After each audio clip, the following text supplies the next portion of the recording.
अब वो बैठक प्रधानमंत्री जी ने बुलाई है, वो ठंडे देशों से घूम के आए हैं, गर्मी में अपने आप को क्लेमेटाइज कर रहे होंगे।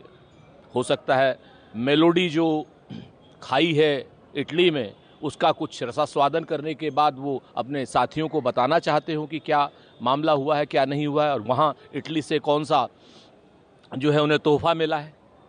प्रधानमंत्री जी को बताना चाहिए कि पिछले 5 देशों के दौरे में उन्होंने क्या हासिल किया, कितनी ट्रेड डील्स हुई, कितनी ट्रेड डील्स में हिंदुस्तान को क्या फ़ायदा हुआ। इन सारी बातों का जवाब प्रधानमंत्री जी को देना पड़ेगा, वरना माना जाएगा कि प्रधानमंत्री जी सिर्फ बात बहादुर हैं। सर, इकबाल अंसारी ने कहा है कि गाय हमारी माता है, हम हिंदू मुस्लिम हैं, भारत के पहले रहने वाले हैं। वेद लक्षणा गायें हमारी माता हैं और निश्चित तौर पर वो माता ही रहेंगी।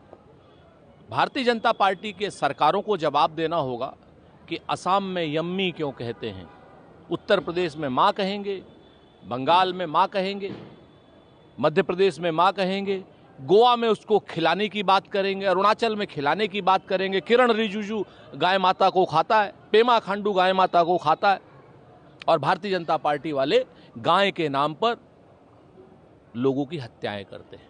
ये दोहरा चरित्र सिर्फ भारतीय जनता पार्टी में मिलता है। हमारी भी मांग है कि भारतीय जनता पार्टी वालों, इतना गाय के नाम पर आंदोलन करके वोट लेने वालों, हिंदू मुसलमान करने वालों, अब गाय को राष्ट्रमाता घोषित कीजिए ना। आरएसएस प्रमुख और मोदी जी को देशद्रोही कहा है, तो बीजेपी उनको बार बार कह रही पाकिस्तानी भाषा इस्तेमाल कर रहा है। देखिए, पाकिस्तानी भाषा, हिंदुस्तानी भाषा, ये भाषा वो भाषा कह करके आप मूल मुद्दों से क्यों भटकाना चाहते हैं भारतीय जनता पार्टी वालों? आज की डेट में क्या ये सच नहीं है कि संविधान पर आक्रमण हो रहा है? आज की डेट में क्या ये सच नहीं है कि आरक्षण पर आक्रमण हो रहा है? और जो लोग भी संविधान और आरक्षण पर आक्रमण कर रहे हैं वो गद्दार हैं, वो देश के गद्दार हैं। ये अपने आप में सच है। और जितने लोगों ने, चाहे वो किसी विचारधारा के हों, वो प्रायः संघ के लोग माने जाते हैं, भारतीय जनता पार्टी के लोग माने जाते हैं, जो आरक्षण और संविधान पर आक्रमण करते हैं, तो वो लोग तो गद्दार हैं ही। राहुल गांधी जी ने बिल्कुल सही कहा है। पटेल ने कहा है यूनिवर्सिटी में यूनिफॉर्म अनिवार्य हो गई है, किस तरह देखते हैं? अब कौन सी यूनिवर्सिटी में यूनिफॉर्म अनिवार्य और क्यों की है, ये आनंदी पटेल बहन जी को, राज्यपाल महोदया को बताना चाहिए। क्या यूनिवर्सिटियों का अब वीसी के बाद पूरी यूनिवर्सिटी का संघीकरण किया जा रहा है?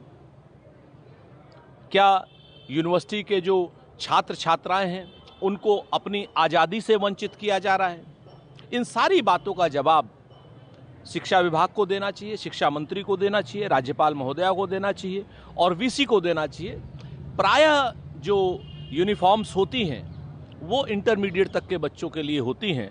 उसके आगे देश दुनिया में कहीं पर भी यूनिफॉर्म्स नहीं पाई जाती हैं। लेकिन इस तरीके के आदेश से क्या भारतीय विश्वविद्यालयों को संघ की तरफ और धकेला जा रहा है? इस बात का जवाब राज्यपाल महोदया को देना चाहिए।